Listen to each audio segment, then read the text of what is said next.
This podcast is for informational purposes only and is not intended as tax, accounting, financial, or legal advice. Okay, let's go.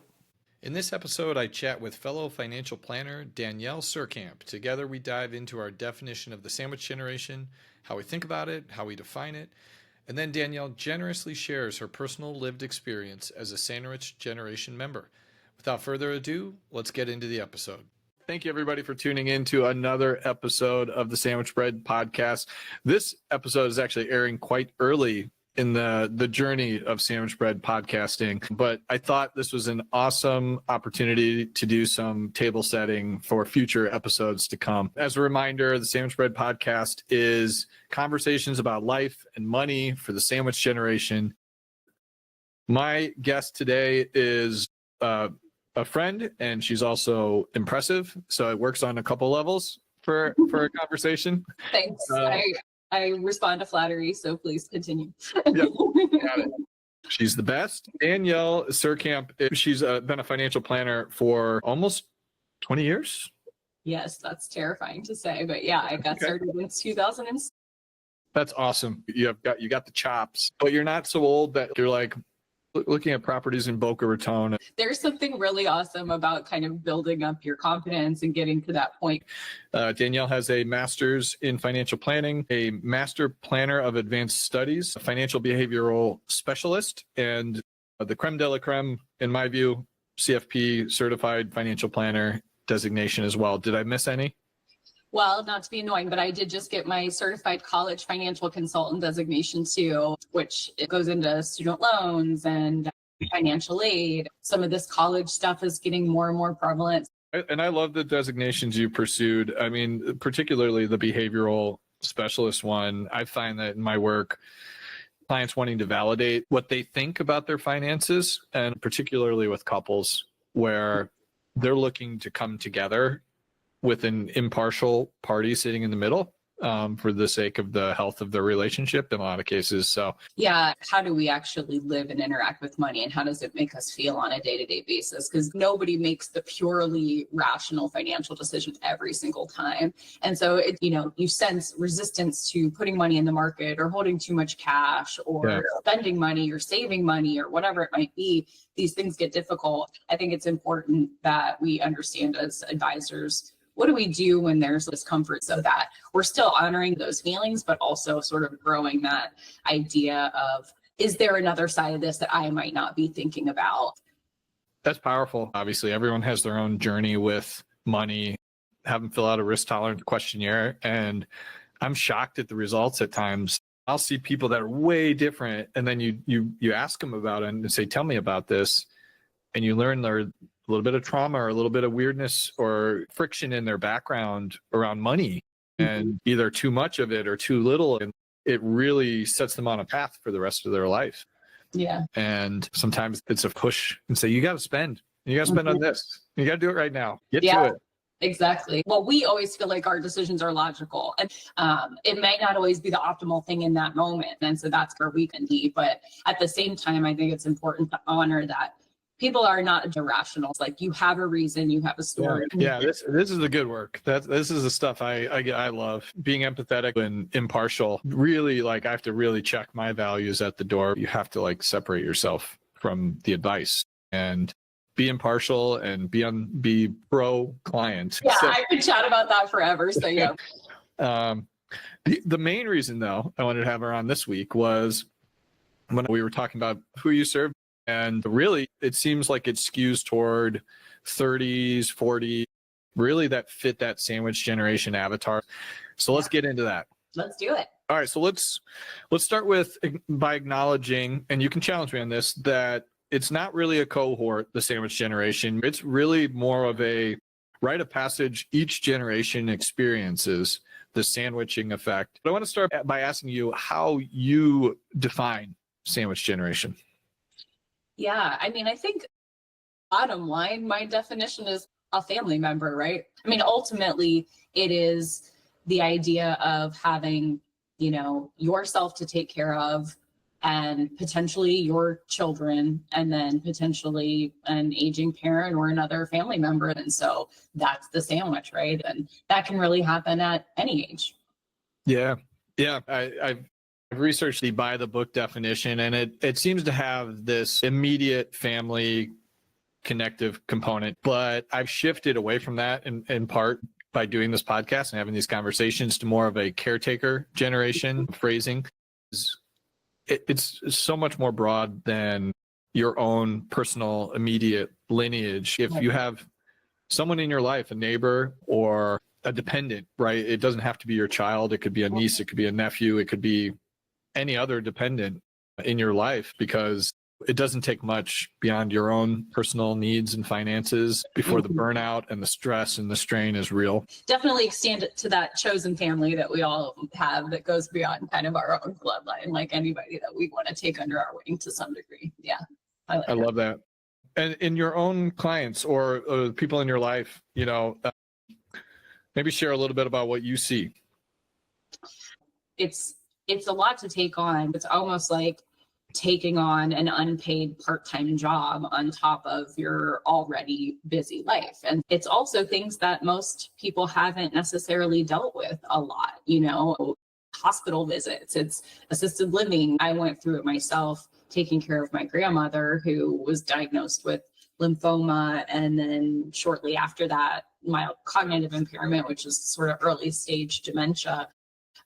In my case, I had already been pretty involved with my grandma's finances. She was kind of my closest parental figure in a lot of ways. And so I had already done her taxes, managed her investments, and I'm her power of attorney. So I'm paying her bills. It is forwarding all her mail to my house. It was cleaning her house out and putting it on the market, choosing a long-term care facility for her, navigating the long-term care policy, and then even dealing with some elder abuse that was going on within my family. Her son was really in there sort of isolating her, and then also really tried to kind of circumvent the estate plan to take her house. And so there were a lot of things going on during that time. I think one of the things that we just need to be prepared for in this situation, if you're going in as a caregiver, is just expect that there's going to be an emotional toll and a stress toll, because I'd get calls at work and she will have thrown the home health aid out in the 90-degree heat and thrown her purse out the door and locked her out, so no. deal with that, or which now I can think about that and giggle a little bit, but or like something less funny would happen. I'd have to go to the hospital in the middle of work. You just sort of have to have some flexibility in there, and that is hard, but I think it's good to talk to your employer and stuff about that if you can, because it's just inevitable that that's going to come up. So, I think that's a piece of it. There's a lot of newness that happens. I had never sold a house before. I have bought a house, but I had never sold a house. The first house I ever sold was my grandma's house for her. So there's learning there. And I think the recommendation is just lean on professionals. Like when I was selling her house, we got a really low ball offer from somebody that wanted to flip it. Instead, I had my realtor come in and do like a little once over on the house and say, well, what do you think? And she's like, nah, spend a couple $1,000 painting it and then we'll put it on the market and you can get this price for it. You embrace the people around, the home health care people, the realtor, the estate planning attorney, all of things, really bring in your team to some extent and have people you can lean on for that stuff that you don't know. One thing that I mentioned to clients a fair amount of the time now is I was the financial power of attorney. My uncle, who was the one who was more taking advantage of her, was the healthcare power of attorney. I am very grateful she had both of us in the mix there. A lot of times people will assign the same power of attorney to do both. Had he had complete control, we probably would have never known that he was doing some of the untoward things that he was doing. It presented challenges in other ways, no doubt, but having more people getting eyes on things, I think, can be a really good way to protect an elder going through something like this. This is awesome. I appreciate your willingness to share that story. In some ways, it seems like a happy story that you were able to do some proactive planning and really honor her wishes. Even in some challenging times, at least that's what I'm hearing. And it's tough, obviously, because you don't want the final stages of someone's life causing family strife and challenges, obviously that's not what she would want. I mean, I would assume the estate plan didn't say like, let's stir this pot. Right. Things are too, A little, things are but too simple in our family. Let's mix it up. right. No, it's hard. I mean, Yeah. siblings don't always get along and people have different opinions and, that's to be expected. Don't add to that by feeling shame, like, oh, my family is such a mess, or oh, this, or I'm not doing right. You just have to do the best you can. And I knew I was doing the best I could for her. At the end of the day, that's all you can do. And frankly, she had good care all along the way and she didn't run out of money and it all worked out. So that's the best you can really hope for. Yeah, I've started to notice that in my conversations with elder law attorneys in particular. They're like, there's going to be challenges. And you just proactively plan to just shrink them as much as possible. But you can't expect perfection. And it's just such a rare minority of cases where if there's multiple kids or multiple family members involved, it's just never perfect. And you have to be okay with that. You do a lot of things to mitigate those challenges, but you just have to be okay with that friction. And then if you want something, put it in writing. That way people don't have to argue about it and it's not 10 opinions. Document. Yeah, absolutely. And especially on the estate planning side, there are mechanisms you can put in place to bring in impartial third parties to the mix if you really think there's going to be some serious family challenges. Establish a type of corporate or independent trustee to reduce the friction to the extent possible. There's obviously cost and complexity that comes with that too. So that's not legal advice, by the way, but I really appreciate you sharing that. And I've got a whole list of really powerful takeaways that you shared as well. You really hit on all the key tenets of the elder specialist curriculum I went through: long-term care, in-home care, burnout, pre-planning with estate planning, legacy document building, family meetings, selling assets, end-of-life care. I appreciate your willingness to share that story. It's challenging, but it seems like it's benefiting your client base and your friends and family as well. So for sure. Cool. And it kind of like puts a point on the, challenge of what people go through, right? And like I came from a little, financial planning background. So some of this was not completely foreign to me, but I've become an expert through experience. And that's what a lot of people go through. Just don't expect yourself to know everything as you're going in. That's just not fair to put on yourself. Yeah. One thing I want to put a highlight on is your comment about trusting and leaning on professionals. That was actually a big takeaway from my experience going through this training. Was there's qualified professionals to help with everything. Don't own it yourself. I'm spending a lot of my time curating an A+ team that I can bring in and say, yes, there's costs for these different things, but here's the benefits of engaging with them, be it an attorney, an accountant, healthcare professional, somebody who can help with nutrition and diet. I'm not helpful in that regard. There's an inverse correlation between busyness of work and nutrition in my life, but yeah, it's bringing in great professionals, and that's not an easy task necessarily. And so that was my goal as a financial planner, was to really curate a list of all-stars that I can trust and have client-friendly business models where I think at least they're roughly aligned with the fiduciary concept, roughly. So that'll be maybe one of the takeaways I'll put together from this episode. Would be things to consider and maybe a first step to take to try to find a professional that can help and specialize in a specific area. And I will just add, if you're looking for all new people, I think a financial planner is a great person to go to as sort of the quarterback of the relationship to give you those names. But if you're also dealing with a situation where your parents already have a financial planner, they already have an estate planning attorney or whatever that they work with, meet them, get to know them. You don't have to be best friends with them. You don't have to hire them, but go to a meeting with them. A lot of advisors have trusted contacts on file so that if they have a concern, something's going on with a parent, they can call you. Those things matter because, you might not be the one seeing some of these things. Or in my case, going back to my grandma, the estate planning attorney is actually the one that flagged some of the questionable behavior because we had a relationship together. Even if you're not finding new people, just make yourself known to the people that are already in the mix.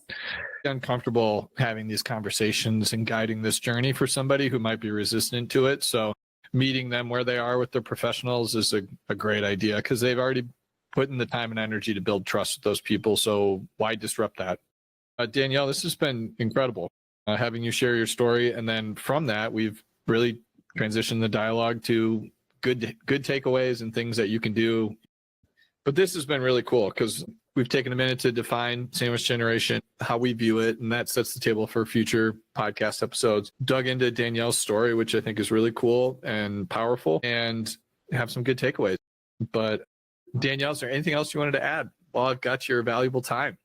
No, I mean, obviously we talked a lot more about the parent side, but we also want to acknowledge the kid side can be just as stressful, if not more. So, this isn't to say that end of the sandwich is any less stressful, but I think it's just great that we're identifying this, and it's important that you guys know that we see you, we see the stress, we see the opportunity, we see that people are just trying to take good care of the people around them. And that's what this podcast is all about, is helping you do that in the best way that you can. That's awesome. I love it. Well, thank you so much for spending time with us today. And behavioral episode is next, Danielle.